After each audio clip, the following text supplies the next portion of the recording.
نسل کے اعتبار سے فرق کرتے تھے اور یہ نہیں چاہتے تھے کہ عام ہاتھ سے کام کرنے والوں کے بچے ہمارے بچوں کے ساتھ پڑھیں.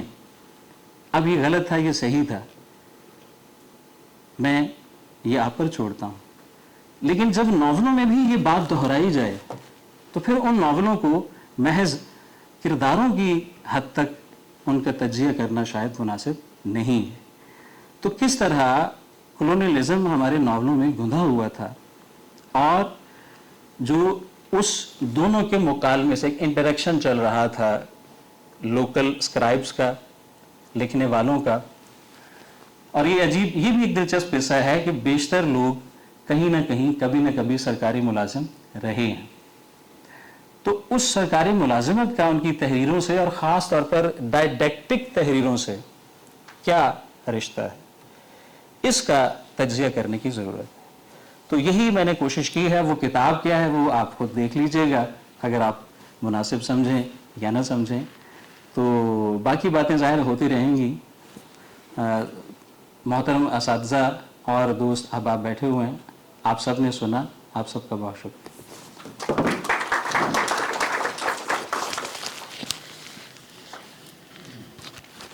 بہت شکریہ. بڑے دلچسپ محرکات بتائے اور ایسے بتائے کہ آنکھیں کھل گئی. کبھی نہیں سوچا تھا کہ اس طرح سے ناول لکھا گیا ہوگا. ہم نے تو آج تک اصغری کو پڑھا، اکبری کو پڑھا، یہ پڑھا کہ اکبری بڑی پھوہر تھی، اصغری بڑی سگھر تھی، دونوں بہنیں تھیں. تو لیکن اصغری کا مدرسہ تھا، اصغری کامیاب ہو گئی. تو جب ہم اس چکر میں رہے اور ارد گرد نہیں دیکھا تو ہمیں نہیں پتا تھا کہ اندر کیا کھچڑی پک رہی ہے اور ہمیں کیا کھلائی جا رہی ہے. جی اب ہمارے دوسرے مقرر جو گجرات سے آئے ہیں، متن کی قرأت، تشکیلی تجزیہ یا تعمیریت، وہ جو کچھ بھی ہے، تو اب ہمیں اپنے خیالات سے آگاہ کریں گے ڈاکٹر خالد فیاض صاحب. آپ کی بہت ساری تعلیم. جی ڈاکٹر سمیرہ عمر صاحبہ، مائک نے قریب کرنا پڑا. ہاں جی، ڈاکٹر سمیرہ عمر صاحبہ اور ڈاکٹر نعیم ورک صاحب گرمانی سینٹر، میرے بہت محترم استاد ڈاکٹر تبسم کاشمیری صاحب یہاں بیٹھے ہیں.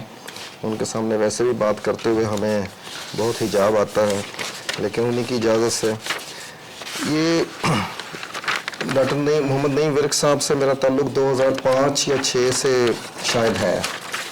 تو پہلی ملاقات جب ہوئی اور تعلق ایک بڑھا تو اس وقت سے یہ مشکل جس کو وہ نامانوس باتیں یا کتاب کہتے ہیں، وہ باتیں ہم سنتے چلے آ رہے. میں بڑا ہمیشہ جب بھی ملاقات ہوتی تھی تو وہی مشکل اور نامانوس قسم کی باتیں جو ہیں وہ سننے کو ملتی ہیں اور بڑا حیران ہوتا تھا.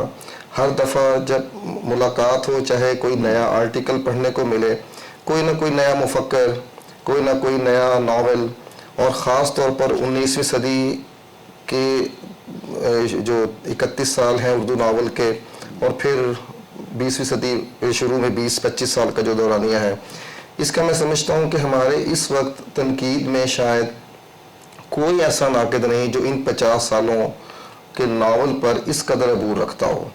تو یہ بہت اہم بات ہے کسی ایک نقاد کے لیے کہ ایک پیریڈ، اور کوئی ایسے ان کے یہ تیسری کتاب میں ان کی دیکھ رہا ہوں ناول کے حوالے سے.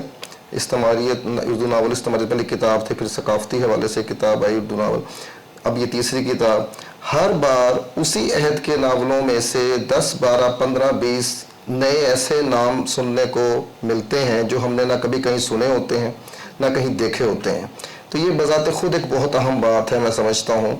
اور دوسرا مجھے یہ بھی تھا کہ یہ کتاب شائع ہونے کے فوراً بعد تقاریب رکھی گئیں، تو مجھے تھوڑا سا اس پر بھی تھا کہ اس کا مطالعہ بڑے آرام سے ہونا چاہیے تھا. یہ بہت وقت مانگنے والی کتاب ہے کہ اس پر جب ہم کو بات کریں تو وہ ایک اس کتاب کا تقاضا یہ ہے کہ اس پر ایک وقت ملے اور بندہ، لیکن تقریب جیسے تھی اور ہم وہ حق ادا تو نہیں کر سکتے اس کتاب کا. یہ میں پہلے بتا دوں، چند کچھ پوائنٹس، کچھ چیزیں، کچھ باتیں ہیں جو میں آپ کے ساتھ شیئر کر لیتا ہوں.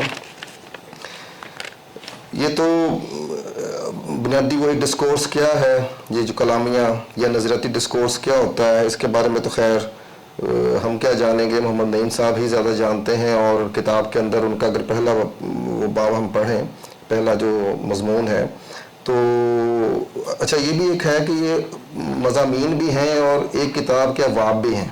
ان کو آپ ابواب بھی کہہ سکتے ہیں. ایک سلسلہ ٹوٹتا ہے پھر دوسرا وہاں سے شروع ہو جاتا ہے. اس طرح کی بھی اس میں ایک لڑی آپ کو دکھائی دے گی, کڑیاں سی ملتی ہوئی. تو بہرحال یہ تو وہ بتا سکتے ہیں, وہی زیادہ بہتر جانتے ہیں, ہم ان کے سامنے کیا کہیں گے. میرے لیے جو سوالات زیادہ اہم ہوئے, یا دوسرے لفظوں میں یوں کہہ لیں کہ مجھے تنگ کرنے والے سوالات جو کتاب پڑھتے ہوئے پیدا ہوئے, کہ ناول اور ڈسکورس کا آپس میں آخر رشتہ کیا ہوتا ہے. یہ ایک سوال بڑا مجھے ہوتا رہا, میں اس پہ غور کرتا رہا. اور کیا کوئی ناول بغیر کسی طرح کے ڈسکورس کے وجود میں آ سکتا ہے؟ کیا ادبی ڈسکورس کو سماجی ڈسکورس سے بالکل الگ کر کے دیکھا جا سکتا ہے؟ اور یہ نعیم ورک صاحب نے اپنی کتاب میں, وہ جو ابتدائیہ ہے اور اس کی شرازہ بندی کے عنوان سے شاید, تو اس میں بھی یہ بتایا کہ ادبی ڈسکورس جو ہے وہ سوشل ڈسکورس کے تابع ہوتا ہے, یہ چلتا ہے. تو میرا اس کے ساتھ یہ بھی ایک ہے کہ کیا ادبی ڈسکورس کو سماجی ڈسکورس سے بالکل الگ کر کے دیکھا جا سکتا ہے یا نہیں دیکھا جا سکتا, یا اس کا آپس میں ان کا کیا تعلق ہے. تو کہا یہ جاتا ہے کہ بعض ناول ایسے ہوتے ہیں, مثلا نفسیاتی نوعیت کے ناول جن میں کردار کی سائیکی یا لاشعوری محرکات یا اس کے نفسیاتی عوارض سے معاملہ کیا جاتا ہے, تو وہ بغیر ڈسکورس کے ہوتے ہیں. لیکن یہاں بھی سوال پیدا ہوتا ہے, کیا واقعی وہ کسی بھی طرح کے ڈسکورس کی آمیزش کے بغیر ہوتے ہیں یا ہو سکتے ہیں؟ میرے خیال سے شاید پوری طرح یہ ممکن نہیں. بڑے ناول حتیٰ کہ ایک معمولی ناول میں بھی کسی نہ کسی طرح کے ڈسکورس کا ہونا ناگزیر ہے. دوسرے لفظوں میں کہا جائے تو کسی ڈسکورس کے بغیر شاید کسی ناول کا وجود قائم ہی نہیں رہ سکتا. اور ناول کا ڈسکورس کبھی سوشل ڈسکورس کو قبول کر رہا ہوتا ہے تو کبھی اسے رد کر رہا ہوتا ہے.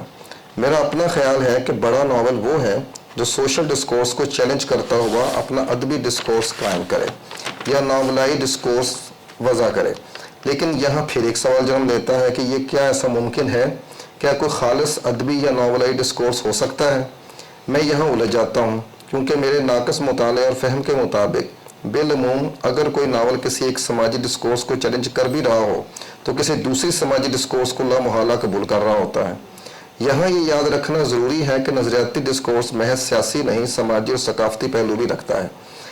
میرا خیال ہے وہی بات, ناقص سا خیال, کہ بڑا ناول اختیار اور کنٹرول کی طاقت کے خلاف مزاحمتی ڈسکورس قائم کرنے سے جنم لیتا ہے. اور ایسا ڈسکورس ہی شاید کسی حد تک اس ناول کا ادبی ڈسکورس کہلا سکتا ہے. وہ کمزور کو طاقتور بنانے کی صلاحیت رکھتا ہے, ایسی طاقت جو تخلیقی ہوتی ہے اور نئی حقیقتوں اور سماجی رشتوں کی نئی معنویتوں کو جنم دیتی ہے. اس کی ایک مثال میرے پاس ہے, ایسے ناول کی مثال جو اردو ناول کے اس عہد کے ذرا بعد سامنے آتا ہے جس عہد کو ڈاکٹر محمد نعیم ورک اپنی کتاب میں مرکز بناتے ہیں. تو وہ ناول پریم چند کا گودان میں سمجھتا ہوں کہ ہے. بے شک بہت سے سماجی ڈسکورسز کو قبول کرنے کے باوجود ایک مزاحمتی ڈسکورس قائم کرتا ہے, نہ صرف مقامی طاقتور اداروں بالخصوص مذہب اور جاگیرداری نظام کے خلاف بلکہ استعماری سماجی ساخت کے خلاف بھی. یہ تمہید, یہ سوالات اور کچھ تھوڑا بہت غور و فکر, یہ سب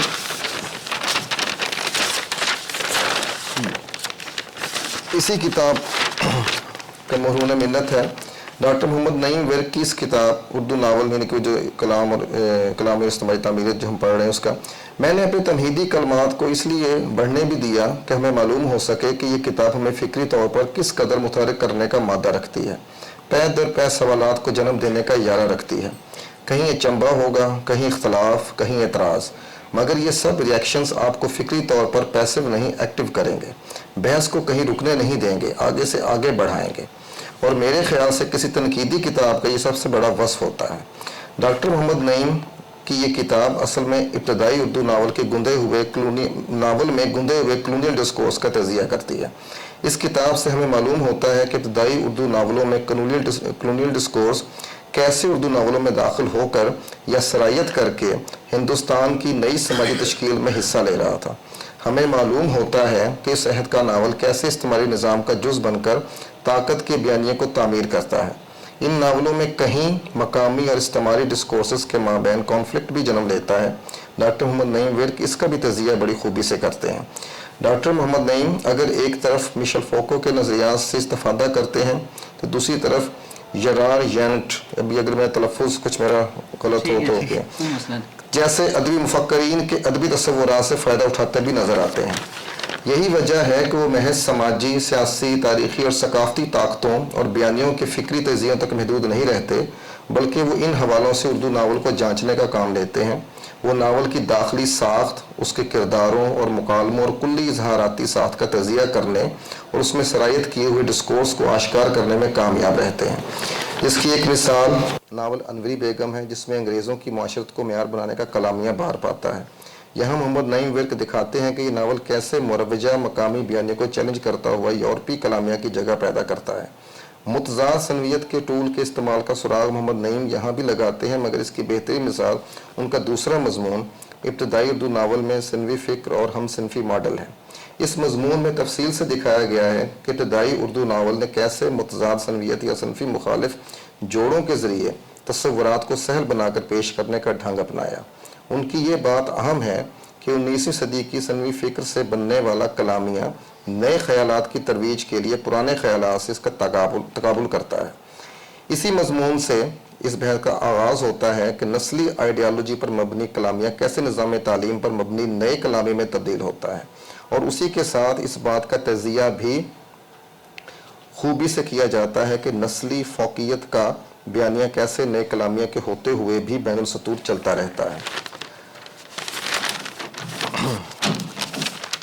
اردو کے ابتدائی ناولوں میں نسلی سنویت کا کلامیہ کیسے پروان چڑھا، اس کو اس کتاب کے تیسرے مضمون اردو ناول میں سماجی عدم مساوات اور نسل کا کلامیہ میں موضوع بنایا گیا ہے۔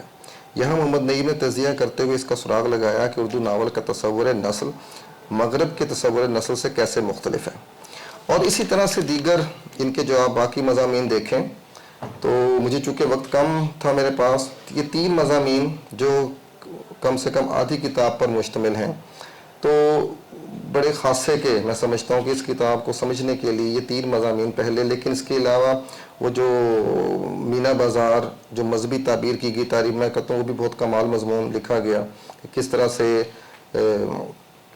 جو استعماری ایجنڈا تھا اس کو مذہبی وہ تفریق کر کے تاریخ میں، اور وہ ہندو مسلم اور اپنے دور میں آتے ہوئے وہ انگریز اور یورپی یا مغربی حوالہ استعمال کرتے ہیں، اس کو عیسائی نہیں بولتے یا عیسائیت کا حوالہ نہیں دیتے۔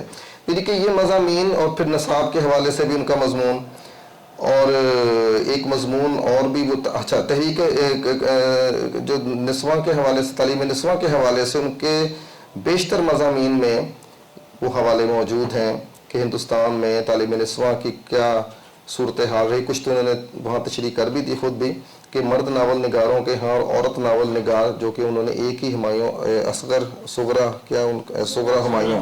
صغرا ہمایوں کا ناول ایک ہی جو مجھے دکھائی دیا کہ تجزیہ کیا گیا ہے، تو باقی جو مرد ناول ہیں ان سے کیسے مختلف۔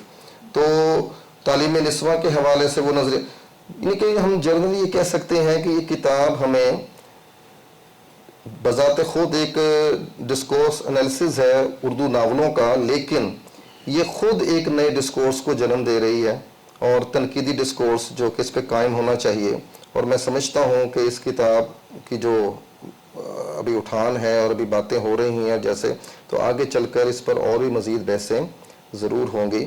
تو ہم مزید توقع رکھیں گے محمد نعیم صاحب سے کہ وہ آئندہ بھی ہمیں ایسے ہی مباحث جو ہے وہ دیتے رہیں گے۔ بہت شکریہ جی، بہت شکریہ۔ جو یہاں بات ہو رہی تھی تنویت کی، تو یہ میں بتاتی چلوں کہ ابھی میں نے ذکر کیا اصغری اور اکبری کا۔ یہاں مسئلہ یہ تھا کہ یہ جو سلسلہ شروع ہوا، اصغری اور اکبری دونوں ایک ہی خاندان کی ہیں، ایک ہی نسل سے ہیں، لیکن جو انگریزی تعلیم حاصل کر رہی ہے وہ سکھڑ ہے، وہ اچھی ہے، وہ بہتر ہے، وہ بہتر بہو بنے گی۔ تو یہ ہمیں تقریباً 85 ناول اس طرح سے ہمیں نظر آ رہے ہیں کہ اسی ڈسکورس میں جا رہے ہیں، اور تقریباً 10-12 ناول ایسے ہیں جو مرکز میں نہیں ہیں، حاشیے پر ہیں، ان کو نعیم صاحب نے ڈسکس کیا اس کتاب میں۔ یہاں اب دیورانی جٹھانی نند بھابھی یہ مقابلے پہ نہیں ہیں، جس طرح سے ہم جھگڑا کہہ سکتے ہیں۔ جھگڑے کی بنیاد ہمیشہ وہ فوہر عورت بنے گی، لیکن حاوی ہوگی وہ خاتون جو تعلیم یافتہ ہوگی۔ تو وہ ہمیں اس طرح سے بتا رہے ہیں کہ ہمیں ایسے بننا ہے، اچھی خاتون یہ ہے اور اچھی خاتون یہ ہے جو سماج کو چاہیے۔ تو اب ہم بات کرتے ہیں استاد الاساتذہ، انتہائی ادب سے نام لوں گی ڈاکٹر تبسم کاشمیری صاحب سے، کہ جب بھی ان کے پاس بیٹھے ہیں علم کی جھولیاں بھر کر اٹھے ہیں ہم، ہمیشہ نئے نکتے سجھائے ہیں اور ہمیشہ نئی راہیں دکھائی ہیں. آپ سب کی بہت تعلیم ہے.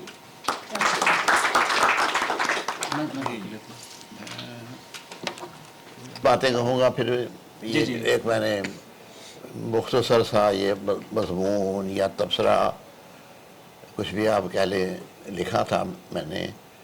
اس کے لیے لکھنے کے لیے کافی وقت کی ضرورت تھی، لیکن میرے پاس وقت نہیں تھا زیادہ. میں ان دنوں میں کچھ اپنے کاموں میں بھی بہت مصروف رہا، لیکن پھر بھی جب میں نے کتاب کو دیکھا تو اس کتاب نے مجھے فوراً اٹریکٹ کیا.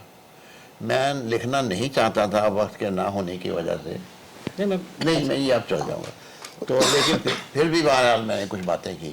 مجھے وہ زمانہ یاد آ رہا ہے جب 1962 اور 64 کا دور تھا. تو اس وقت میں پنجاب یونیورسٹی اورینٹل کالج کے شعبہ اردو میں ایم اے اردو کرنے کے لیے داخل ہوا تھا. تو اس وقت بڑے اچھے اچھے نامور اساتذہ وہاں تدریس کے لیے موجود تھے. ان میں فکشن پڑھانے کے لیے جو ہمارے استاد تھے وہ سید وقار عظیم تھے.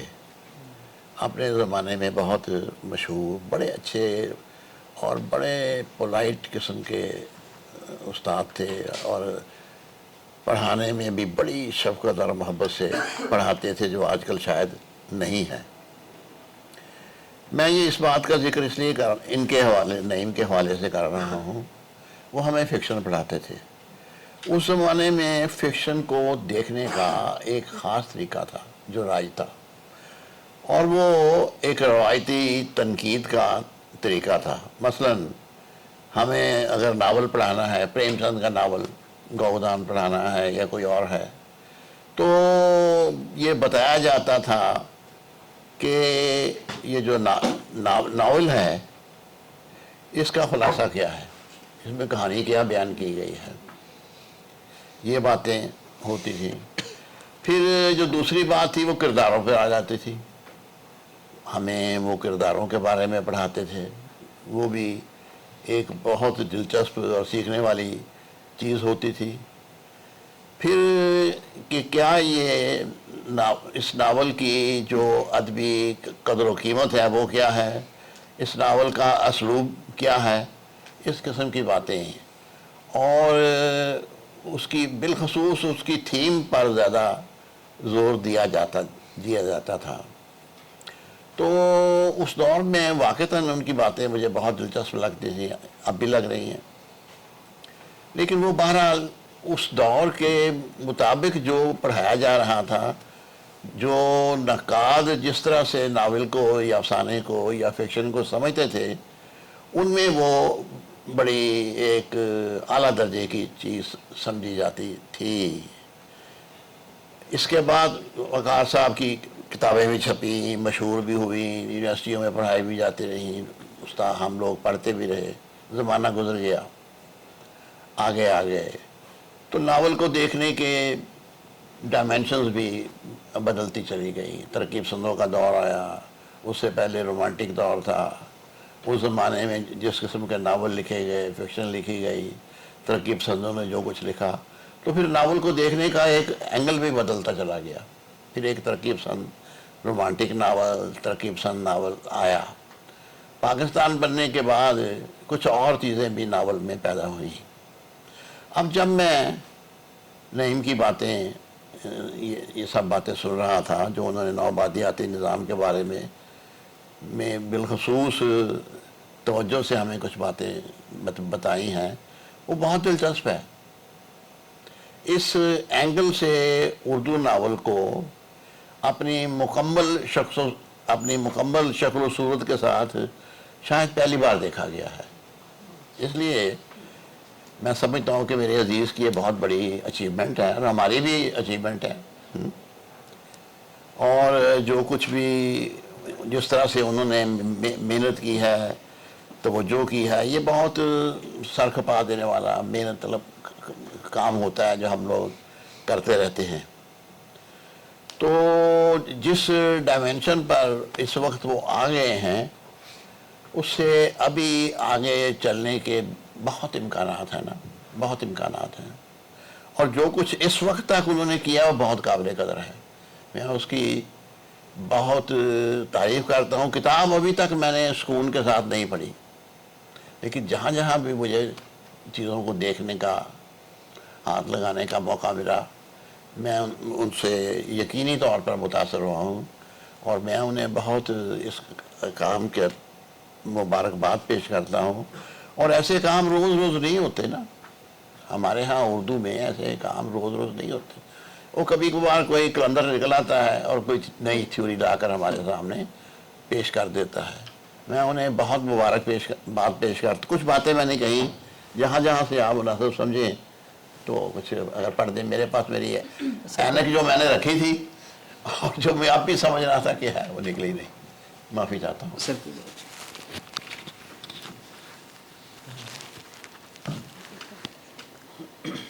ڈاکٹر تبسم کشمیری صاحب کی تحریر ہے. ڈاکٹر محمد نعیم، کلامیہ اور استعماری تعمیریت.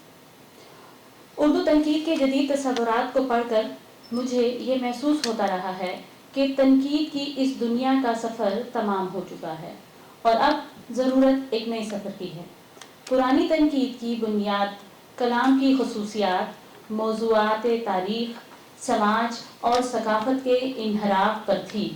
20ویں صدی میں تنقید کی جان ایگٹ اور اس کے بعد ادبی تھیوری آتی ہے. عرصہ پہلے تھیوری کی موت کا اعلان ہوتا تھا. تنقید بے حد وسیع ہو چکی ہے. اردو تنقید عصر نو ایک نئے دور میں داخل ہو رہی ہے.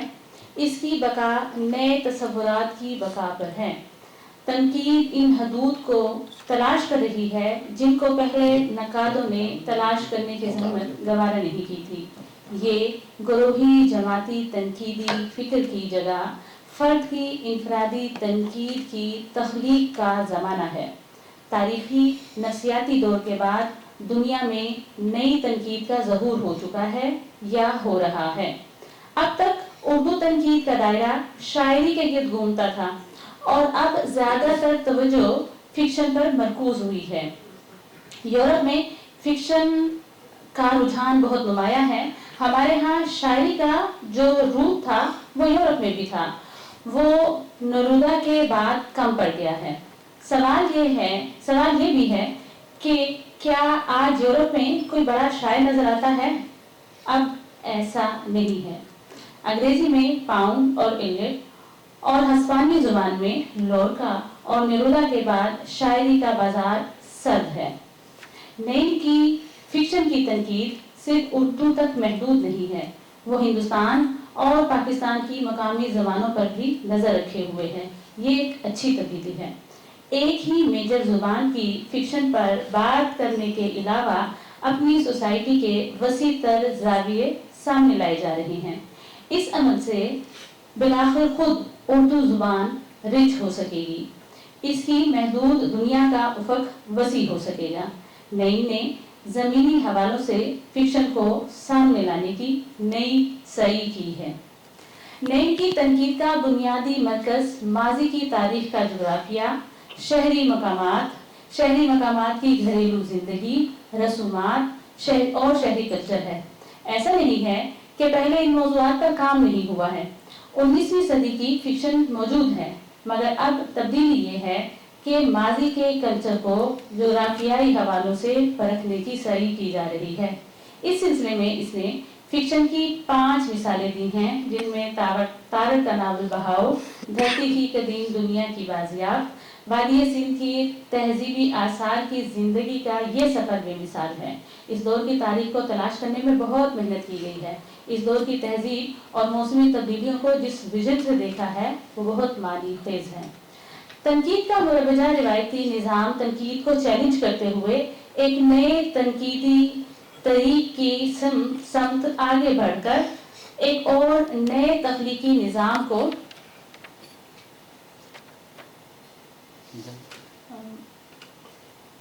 میں پورا کر دیتی ہوں جملہ جنم دیتا ہے، جسے وہ دھرتی کے جغرافیائی نظام سے تعبیر کرتے ہیں۔ یہ ایک دشوار کام ہے جس کا انحصار مغربی معیارات پر ہے۔ ابتدائی طور پر تو اس جہت پر کام کرنا مشکل لگتا ہے۔ مانوس تراکیب اور اصطلاحوں کی تفہیم دشوار معلوم ہوتی ہے۔ جیتی جاگتی تہذیبیں موسمی عمل سے کس طرح تباہ ہو جاتی ہیں، اس کے منظر بہاؤ میں دیکھے جا سکتے ہیں۔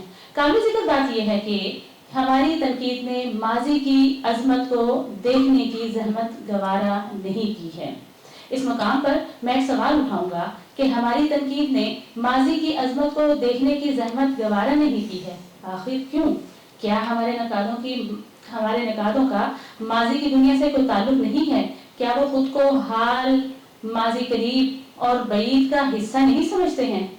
اس بات کو سمجھنے کے لیے آپ کو 1947 کا رخ کرنا ہوگا۔ سیاسی وجوہات کی بنا پر 1947 کا ماضی مذہبی ماضی بن گیا تھا۔ یہ مذہب کی تقلیدی تہذیب کا ماضی تھا۔ یہ وادی سندھ، پنجاب، پختونخوا، پوٹھوہار اور سرائکی بیلٹ کا ماضی نہیں تھا۔ ہمارے مورخ اور علماء ان خطوں کا ذکر کرنا بھی مناسب نہیں سمجھتے تھے۔ ان کی شناخت اس ماضی سے نہ ہوتی تھی۔ سچ تو یہ ہے کہ پاکستانی قومیت کی تشکیل میں دھرتی اور دھرتی کا ماضی ثانوی حیثیت رکھتا ہے۔ اولین حیثیت مذہب اور مذہبی تہذیب کی ہے۔ اس لیے دھرتی کی تہذیب مغلوب نظر آتی ہے۔ 1947 کے بعد علمی، ادبی اور تہذیبی بصیرت قائم ہوئی۔ اس میں ماضی کی تہذیب سے نفی کا تصور کیا گیا۔ اس تصور نے مورخین اور ادیبوں کے لیے ماضی کے سفر کی نفی کر دی۔ وہ راستے جو پہلے بھی صدیوں سے بند تھے اب بالکل بند ہو گئے۔ اس لیے بہاؤ جیسا شاہکار اس وقت تخلیق ہو سکا جب تارڑ جیسا ناوغہ پیدا ہوا اور فکشن میں وادی سندھ نے دوبارہ جنم لیا۔ میں یہ بھی کہنا چاہوں گا کہ اردو کا کلچر گنگا جمنا میں تھا۔ اردو کا کلچر وادی سندھ سے تعلق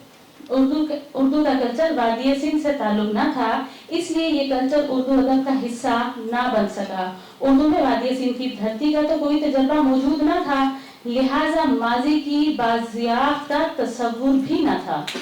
دھرتی کا تصور اگر تھا تو پاکستان کی علاقائی زبانوں میں تھا۔ اگر آپ دھرتی کو محسوس کرنا چاہیں تو علاقائی ادب اور کلچر کا مطالعہ کریں، جہاں آپ کو پاکستان کا جغرافیائی ماضی مل سکے گا۔ یہاں کی لوک داستانیں، پنجابی وارے، لیلا مجنو کی جگہ، ہیر رانجھا جیسے لازوال رومانس، مقامی جمالیات، دیو مالا کے ساتھ ساتھ سکندر اور نوآبادیاتی نظام کے خلاف دھرتی کے لیے قربان ہو جانے والے سورما ملیں گے۔ دھرتی کے ثقافتی ماضی سے مربوط ہونے کا مسئلہ اب بھی موجود ہے۔ لوگ ابھی تک مذہبی ماضی سے مضبوطی سے جڑے ہوئے ہیں۔